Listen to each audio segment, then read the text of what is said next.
All right, Pete, I'm getting this to you. Man, no one's going to believe this, but I'm filming a video at 10:25 p.m.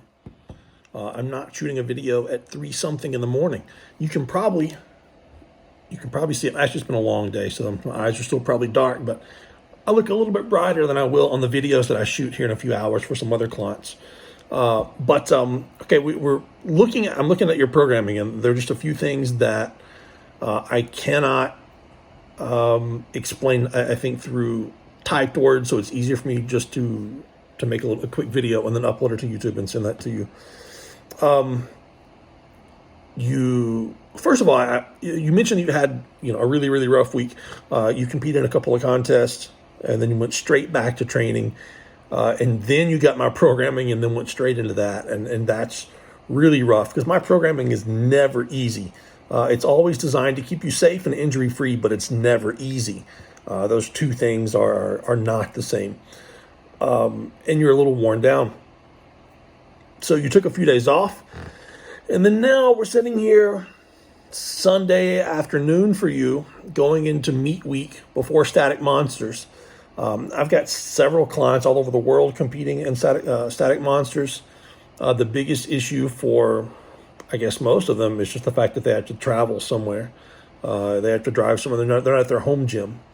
A couple of athletes are hosting Static Monsters at their gym. For those that don't know, if anyone else is watching, Static Monsters is it's a max. It's not a max 18-inch deadlift. It's not a max 18-inch deadlift. You got to read the rules. I'm pretty sure it's less than 17, actually. I think I made that adjustment in the last week of programming as far as height of the bar, and a max log. So it's a max partial axle deadlift. Raw, is it raw with straps? I know you can wear straps. I'm pretty sure it's raw. And we got denied permission to host one here. Got totally denied by the local mayor. Anyway, and that's legit. That's his call. I got to stand by his call. But this is what I'm thinking. Normally we go into Monday and do some kind of log press or overhead press.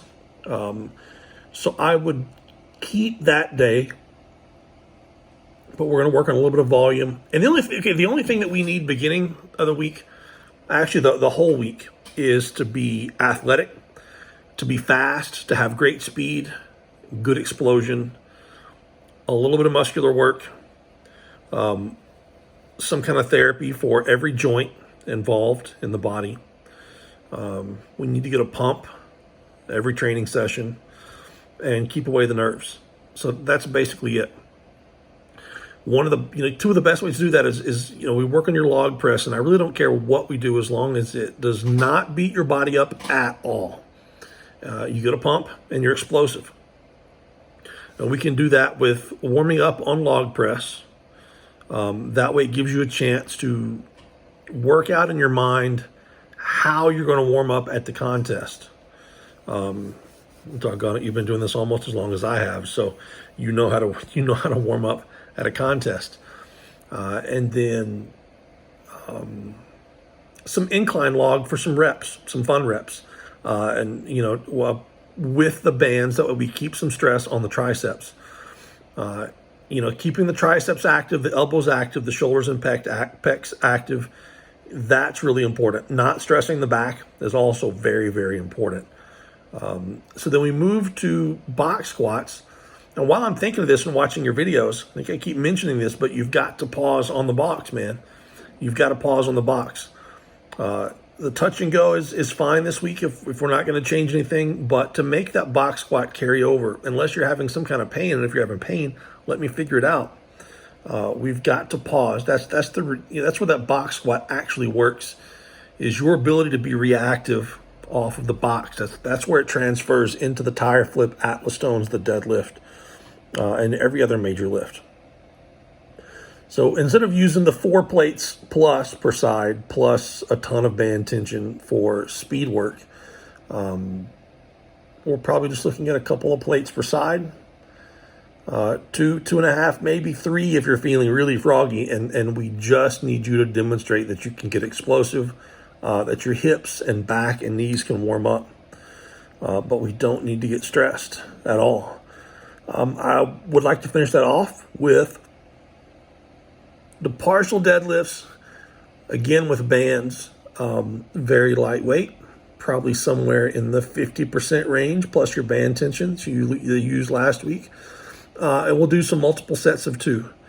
And the only goal is just to be explosive, to show some authority, and to have that confidence that in a few days you're going to pull what it is that you need to pull. And that's basically it. The only other thing that I would do, well, what I would tell you to do is rest and movement work for the rest of the week. Take care of your joints. But what I would do is I would go in the gym on Thursday and front squat. I would probably do the bar for 2 sets of 5, 3 sets of 5, a plate for, like I said, a 2 or 3, maybe 2 sets of 2 or 3. Okay, here's another counter. Okay, here's another counter. 1, 2, 3. Clearly she would too. And then I would do 2 plates for a single and 3 plates for a single, and then I would stop. Knee sleeves, knee wraps, whatever kind of gear you want to wear. But for me, that's just it.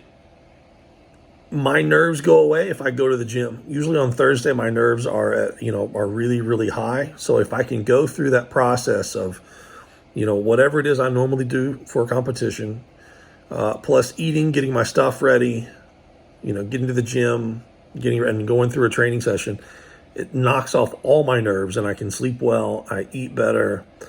And the sleep that you get on Thursday night is the most important sleep, because nobody's going to sleep well before a contest. Nobody's going to sleep well Friday night. So the sleep that you get on Thursday is the most important sleep throughout the entire week. So you want to be able to get to bed with some decent sleep. And that always helps me a little bit if I do a little bit of training on Thursdays before the contest. And front squats are really the most joint-friendly exercise. That's a full-body exercise that I can find out there. And then we need to... Every major joint that is going to be used, when you're looking at wrist, elbow, shoulder, hip, knee, ankle, needs to be looked at. It needs to be, the general rule is, and I'm thinking in Greek here and not English, and it's getting me all confused. You need compression, distraction, and rotation. So if you're looking at an elbow, I take my voodoo floss band, go around my elbow. I'll wrap a band around my wrist and let it pull my arm and let it distract to my elbow out. Look at the Atlas stone bite on the bicep there. What bicep? You see the bicep hole too. Shadow. You can see the bicep hole where it's been torn. Let the band pull and distract to my elbow, and then you need the twist to get everything opened up. Do the same thing for the wrist, wrap the shoulder, do the same thing for the shoulder, do the same thing for the knee, same thing for the ankle. And I've got some photos that I will send you on some things you can do for the hips as well. Not too much stuff, very, very light. I also like to ice. I think the older I get, the more that I enjoy ice, especially when I'm not training. What I will do is I will take it, like if I had a shoulder pain, it's the only thing that I can reach here and then hold the camera. If I had shoulder pain, I could take an ice cube. I get bruises everywhere. Take an ice cube and hold one ice cube and just rub the shoulder with the ice cube. Now the friction is going to increase circulation. The ice, because it's never sitting in one spot, it's going to increase circulation, blood circulation going in and out. And I would rub for like 10, 15 seconds. Take a t-shirt, obviously. Wipe off the water, rub again, repeat for 5 minutes. If you don't need 5 minutes to get it numb, and the thing is when you're rubbing and then cleaning, the joint gets numb much, much faster than it would be if you just took a bag of peas and set it on your shoulder or your elbow or your knee or whatever. so you may not need very long. But this is just about you taking every precaution that you can for any joint that normally gives you issues on that lift or the days after training. So food, you know your food. I'm going to obviously suggest tons and tons of beef. Not limit yourself at all on carbohydrates, fluids. Add salt to literally everything. Yeah, that's going to be what I'm going to suggest. You need a big log press and a big partial deadlift. So maximizing levers is still going to come down to fluids, carbohydrates, and electrolytes. And that's going to keep you going between now and then. So that's roughly what I would do. Give me a few minutes to get this uploaded. I was going to talk for like 2 minutes, and we're almost at 11. Let me get this uploaded, and your programming will be to you in just a minute, big man.